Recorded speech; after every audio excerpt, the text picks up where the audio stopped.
All right, in 5.6, we are going to take a look at inverse trig functions.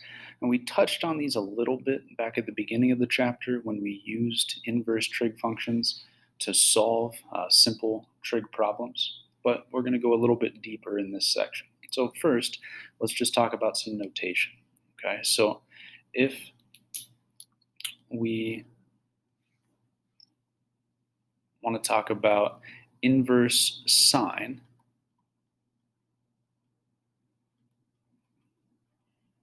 generally we will see that expressed like it has a negative first power. Okay, this isn't a negative first power. This is just saying inverse sine, but we could also see it expressed as arc sine. Okay, if you ever see something like this that says arc sine, that means the exact same thing as inverse sine. Okay, same idea for cosine and tangent. Right, if we want to talk about inverse cosine,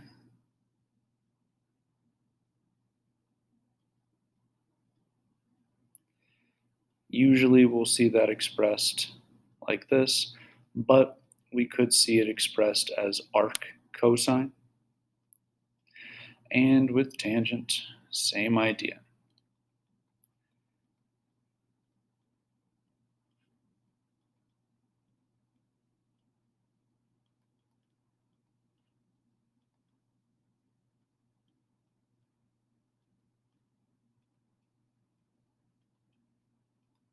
Okay, now I do want to mention another small thing here in the notation idea.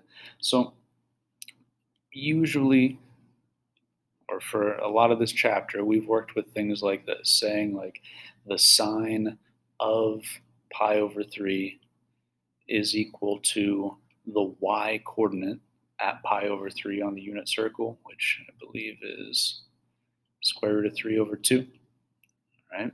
So we can kind of generalize this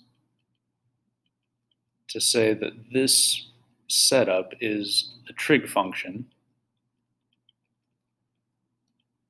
of the angle equals whatever that trig ratio is. Okay? So if I were to take this equation and take the inverse sine of both sides, okay, we've solved problems like this, right? The whole point of inverse sine is that it undoes sine, right? So if I take the inverse sine of this side as well, we would have something like pi over 3 equals inverse sine of the square root of 3 over 2, or I can kind of rewrite that like this and say inverse sine of the square root of 3 over 2 equals pi over 3.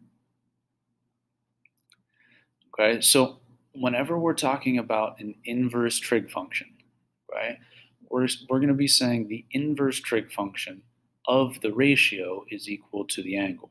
Okay, and we'll look at some example problems here in a second. Okay, but I just want us to see this setup first. So to generalize this, we can say inverse trig function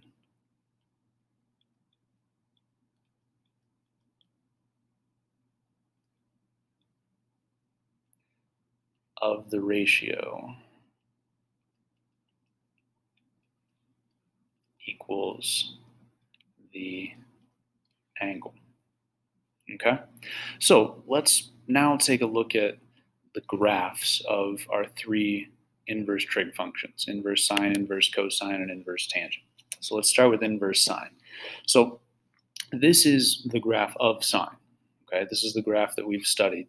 And usually we just looked at one period, going from 0, 0 up to the max, back to the midline, to the min, to the midline, and this would continue on forever, right?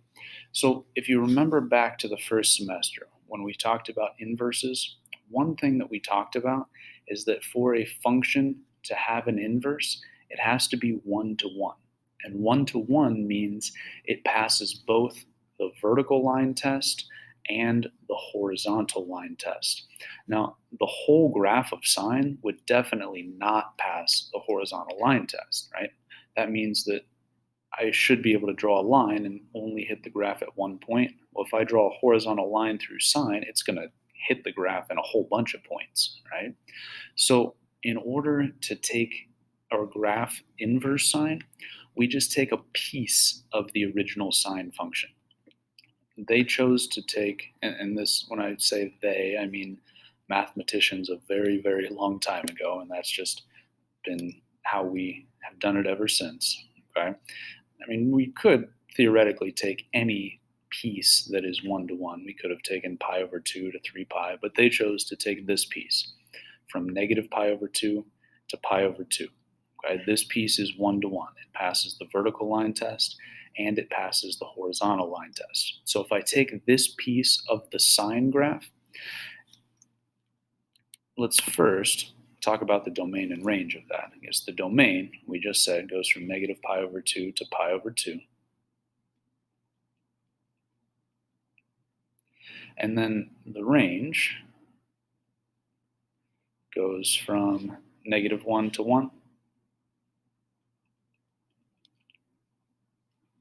So if we now think about taking this piece of the sine curve and reflecting it across the line y equals x, we will end up with the graph of the inverse sine. Okay, so that is one of the big properties we talked about again in the first semester with inverses. They are reflections of each other across the line y equals x. So over here, this blue piece is the original piece of that sine curve. Okay, so then we reflected it across the line y equals x. So this pink curve here is the graph of my inverse sine function. So I guess let me rewrite my domain and range here. So we said the domain was negative pi over 2 to pi over 2, and the range was negative 1 to 1. So another big property of inverses is the domain and range is just flipped, because we are literally just flipping all of the x and y values. So the domain of inverse sine is going to be the same as the range of this piece of the sine curve. So the domain, okay, is just going to be negative 1 to 1. The range then is going to be negative pi over 2 to pi over 2. All right. Let's do the same thing then with cosine and tangent. Okay, so again, cosine is not 1 to 1, so we just need to take a small piece of the graph. In this case, if we take the piece from 0 to pi, that will be 1 to 1. It will pass both the horizontal and vertical line tests. So the domain of just this piece that we are taking is 0 to pi, and then the range would be negative 1 to 1. So same idea as what we just talked about. If I take that original piece, which over here is the blue piece going from 0 to pi with a range of negative 1 to 1, if I take that and reflect it across the x-axis, or I'm sorry, the line y equals x, we will get this pink curve, which is the inverse cosine. Okay, so the domain of this piece is the same as the range of cosine, so negative 1 to 1, and then the range is the same as the domain of cosine, so 0 to pi. Okay, and we can see that this piece of the graph goes from 0 to pi, right? Theoretically, if we were to take one of our curves, our cosine curve that continues on forever, we could, show that graph that would continue on forever, oscillating back and forth across the y-axis, but that would not be a function. Okay, that's the reason that we only take a piece of the cosine curve to reflect across the line y equals x. Tangent, then, we can actually just take an entire period of tangent. Okay, one entire period of tangent is 1 to 1. The domain would be negative pi over 2 to pi over 2. Now, this is a small but important distinction here, okay? Since there are asymptotes in my tangent function, those end values are not included in the domain, right? Negative pi over 2 and pi over 2 are not included. They were included, or my endpoints were included in my cosine and sine pieces, okay? Then the range is actually negative infinity to infinity, right? This period of the tangent curve goes down forever and up forever.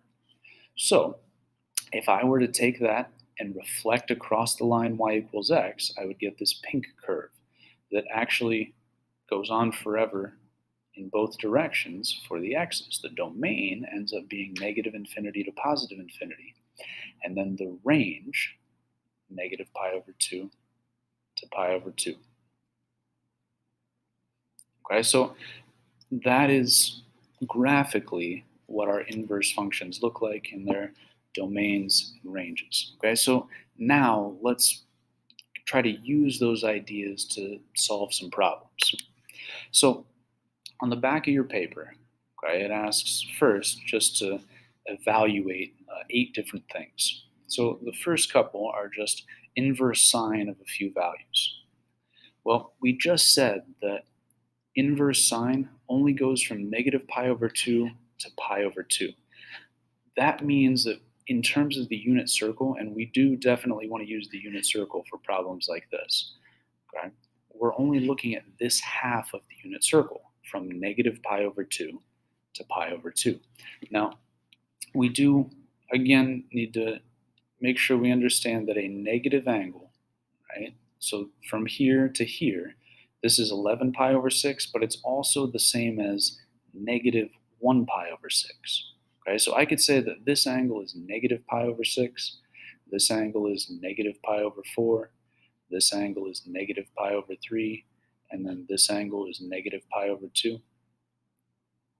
Okay, so now at the beginning we mentioned the setup here. If we're saying inverse trig function of a ratio, that's going to equal an angle.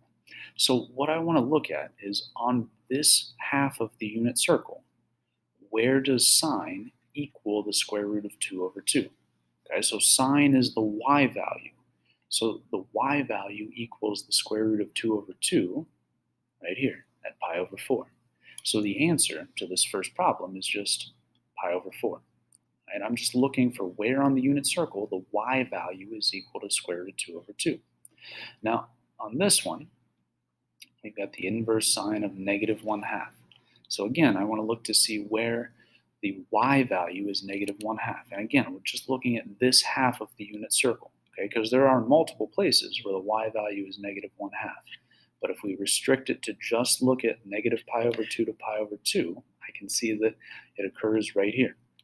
Now, again, we do need to be careful that we're stating that this is negative pi over 6. It's not 11 pi over 6 in this case, because inverse sine only goes from negative pi over 2 to positive pi over 2. So the answer to this problem, the place on the unit circle where sine equals negative 1/2, is negative pi over 6.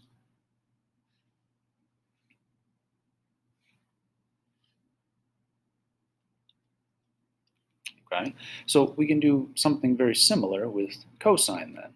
But remember, cosine goes from 0 to pi. So we're actually looking at the top half of a graph for cosine. So inverse cosine of negative square root of 3 over 2. Now remember, cosine is the x value.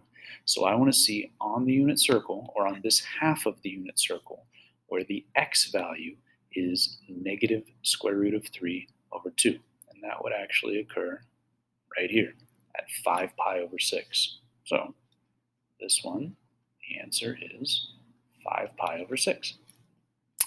Then where is the x value positive 1/2? Well, that would occur right here at pi over 3. So it is important to remember, and it is something that you'll just have to memorize, that inverse sine is the right half of the unit circle, going from negative pi over 2 to pi over 2. And inverse cosine is the top half of the unit circle going from 0 to pi. Okay? So now, the next 4 problems ask us to find the inverse trig function of a trig function of some angle. Okay? Now, normally, a trig function and its inverse just undo each other. Right? But we do need to make sure that the value in question is on the part of the unit circle that we care about. So here, inverse sine of sine does just cancel out, but we have to make sure that negative pi over 6 is on this half of the unit circle. Well, it is, right? Because we said negative pi over 6 was right here. So in this case, the answer is just negative pi over 6, right? So for my next problem, again, inverse sine of sine just cancels out, so we should just be left with 5 pi over 4. However, 5 pi over 4 is not on this half of the unit circle that inverse sine deals with.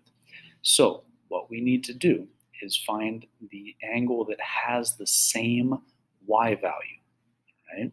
And I said y value because I know that sine is the y value. Right? Cosine is the x value on the unit circle, sine is the y value. So the angle that has the same y value as 5 pi over 4 would be right here. Right? They both have a y value of negative square root of 2 over 2. So this angle, and again, we just mentioned in terms of inverse sine, this is really negative pi over 4. So I can say the inverse sine of the sine of 5 pi over 4 is negative pi over 4. Right? Again, it should be 5 pi over 4 because these just cancel each other out. However, then we need to make sure that that angle occurs on the part of the unit circle that we want. If it doesn't, we just need to look for the corresponding y value if we're talking about sine. Okay? So let's do a couple cosine examples. Right? So again, these just cancel out. They're inverses. They undo each other. So we should just be left with whatever's on the inside.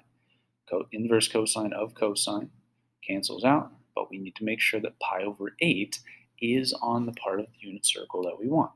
Well, pi over 8 isn't one of our special points that we memorized, but pi over 8 would be in between 0 and pi over 6, right? So that is on this half of the unit circle. So we're good. This would just equal pi over 8. For this one, again, inverse cosine of cosine undoes itself, or undoes each other. So we should just be left with 5 pi over 3. However, 5 pi over 3 is not on the half of the unit circle that I want. So I need to find the point on the unit circle that has the same x value as 5 pi over 3. Okay? I said x value because cosine deals with the x value. So 5 pi over 3 has the same x value as pi over 3. So this just equals pi over 3. Okay? So 2 more problems. Okay? The next one just asks us to find the inverse function of 2 times the sine of x plus 1/2. So this is actually going to pull from the process we used last semester to find an inverse. Right? So f of x is the same as y. Right? So I could say this is y equals 2 times the sine of x plus 1. So the first step in finding an inverse is to switch x and y, right? So I can say x equals 2 times the sine of y plus 1, and then solve this equation for y. So I would want to subtract the 1 over,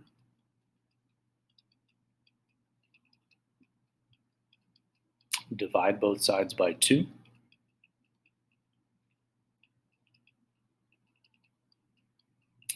and now to get y by itself, I need to undo sine. So I'm going to take the inverse sine of both sides. Now when I do that, this sine and inverse sine cancel out, and I will just have inverse sine Oops.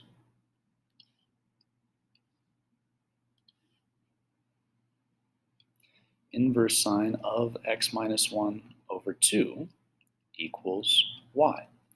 Now, we did also, as a final step, use the notation f inverse. So the inverse is inverse sine of x minus 1 over 2. Now, notice in the very beginning, right, they specified that x can only be between negative pi over 2 and pi over 2. That just takes care of any domain restrictions that we would have had on our sine function, on our inverse sine function at the end. Okay, so this is a process that we've already talked about, okay, but now we are just using trig functions with this process. Okay, switch x and y, solve the new equation for y, and then replace y with this notation f inverse. Okay, so the final example on here is to use a sketch to find the exact value of something like this, the cosine of the inverse sine of 2/3. Now, these are not the same trig function, so they do not undo each other. Okay, that's only if I'm using the inverse of the same trig function. To solve a problem like this, what I want to think about is what this actually means. So this is saying, this middle part is saying the sine of some angle is equal to 2 over 3. Okay? Remember, we said at the very beginning, if we've got some inverse trig function of a ratio, that equals some angle, right? I don't know what that angle is. I'll call it theta for now. But I can sketch this idea out. Okay? This is saying, or this is the same as saying sine of some angle equals 2/3. So sine is opposite over hypotenuse. So if I've got my angle here, the opposite side would be 2. The hypotenuse is 3. Okay, and we've looked at sketching things out like this at the beginning of the chapter. Then I want the cosine of the angle. Well, cosine is adjacent over hypotenuse. I don't have my adjacent side, so I need to solve for it. I can use the Pythagorean theorem to do that. So I could say x squared plus 2 squared equals 3 squared. So x squared plus 4 equals 9. Subtract the 4 over, we'll have x squared equals 5. And then finally take the square root. We'll get x equals the square root of 5. So again, we mentioned in this instance, we would only care about the positive root because this is a length, right? It's a distance, so I only want positive square root of 5 right here. So now I can give the cosine of this angle. The cosine of this angle is the square root of 5 over 3. So that is the answer to my problem, the square root of 5 over 3. Now, if we ran into something where we got a square root in the denominator, we would want to make sure to rationalize. And I do want to mention one other thing. In a couple of your homework problems, some of them have a negative sign on the inside here. Okay? If we have a negative sign on the inside, we want to make sure that we're in the correct quadrant. I knew that I was going to be in quadrant 1 here because this was a positive over a positive, and inverse sine can only be in the first or the fourth quadrant. If I would have had a negative sign in here, I would have known that I was down here in the fourth quadrant. If this were cosine and I had a negative sign on the inside, I would know that I had to be over in this quadrant because inverse cosine only deals with the first and the second quadrants. Okay, so that is it for this video. The final question is going to pop up asking you what questions you have.